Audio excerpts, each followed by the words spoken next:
Hello, welcome back. We are in our read-through of the 1800s Pictorial Bible.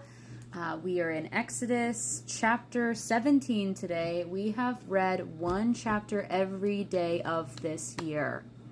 Congratulations. I don't know what point in the journey you joined, but wherever you are in your read-through, I'm proud of you. And I'm proud of you for being here and sitting with me to read the Bible. Please grab your own Bible. Doesn't matter what version. I'll be in super old King James English, but put your eyes on the text. Read along with me. This is a shorter one, so let's just hop into the text. Exodus chapter 17. And all the congregation of the children of Israel journeyed from the wilderness of Sin after their journeys according to the commandments of the Lord, and pitched in Rephidim, and there was no water for the people to drink. Wherefore the people did chide with Moses, and said, Give us water, that we may drink. And Moses said unto them, Why chide ye with me? Wherefore do you tempt the Lord? And the people thirsted there for water, and the people murmured against Moses, and said, Wherefore is this that thou hast brought us up out of Egypt, to kill us and our children and our cattle with thirst? And Moses cried unto the Lord, saying, What shall I do unto this people? They be almost ready to stone me. And the Lord said unto Moses, Go on before the people, and take with thee of the elders of Israel, and thy rod, wherewith thou smotest the river, take it in thine hand, and go. Behold, I will stand before thee there upon the rock of Horeb, and thou shalt smite the rock, and there shall come water out of it, and the people may drink. And Moses did so in the sight of the elders of Israel. And he called the name of the place Massah, and Meribah, because of the chiding of the children of Israel, and because they tempted the Lord, saying, Is the Lord among us or not? Then came Amalek, and fought with Israel in Rephidim. And Moses said unto Joshua, Choose us out men, and go out, fight with Amalek. Tomorrow I will stand on the top of the hill with the rod of God in my hand. So Joshua did as Moses had said to him, and fought with Amalek, and Moses, Aaron, and Hur went up on the top of the hill.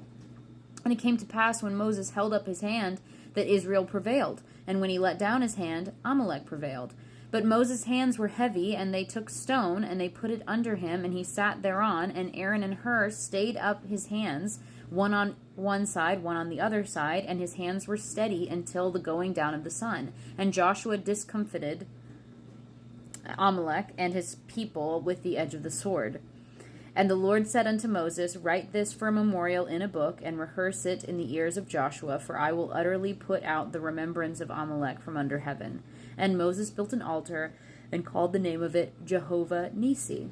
For he said, Because the Lord hath sworn that the Lord will have war with Amalek from generation to generation.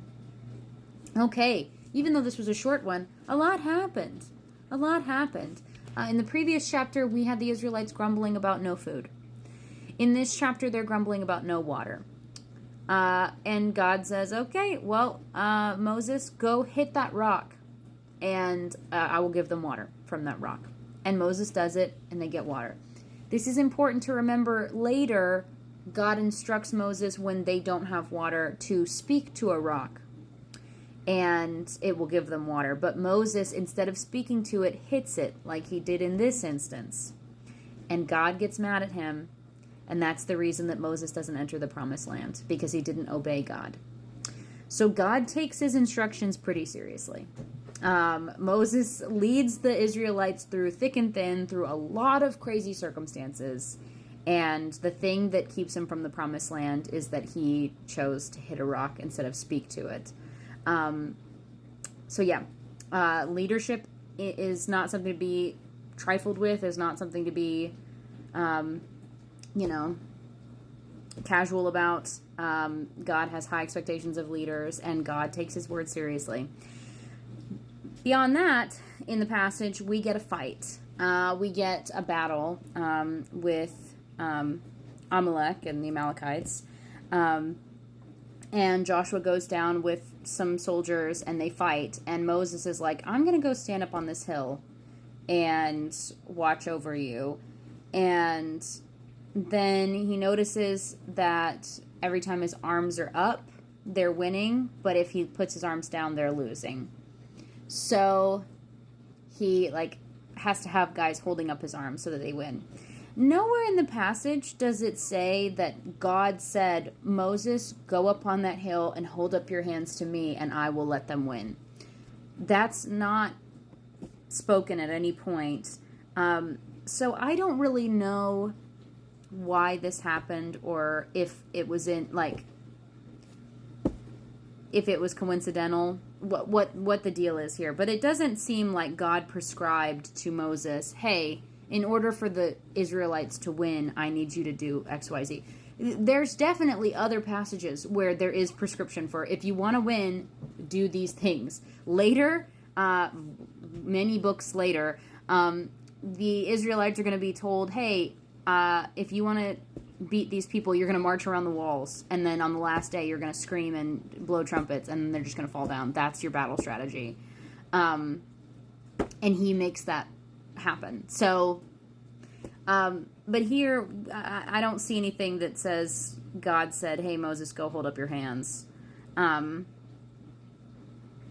It just says, I will go stand on the top of a hill with the rod of God in my hands. It almost seems like Moses has attached almost a superstitious type of kind of nature to this staff that God gave him, instead of trusting that God can do it. It's like God's power is in this stick. And it's like, well, yeah, when God chooses. But I think that might even play into later when he chooses to strike the rock again rather than speak to it. It's that like comfort he has with, oh, this is my special rod. This is my special rod with God powers. And I don't know that the text necessarily supports that. But anyway, just interesting thoughts. The Israelites win, and yeah, God's taking care of them again and again, even when they're annoying him and Moses. So what a good God we have, huh? He's amazing.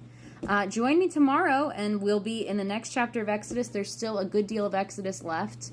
In my own personal reading, I've just finished Numbers in my chronological read-through. I hope that you're reading more than this. I encourage you to do so. But even if you're not, it's okay. The Lord loves you.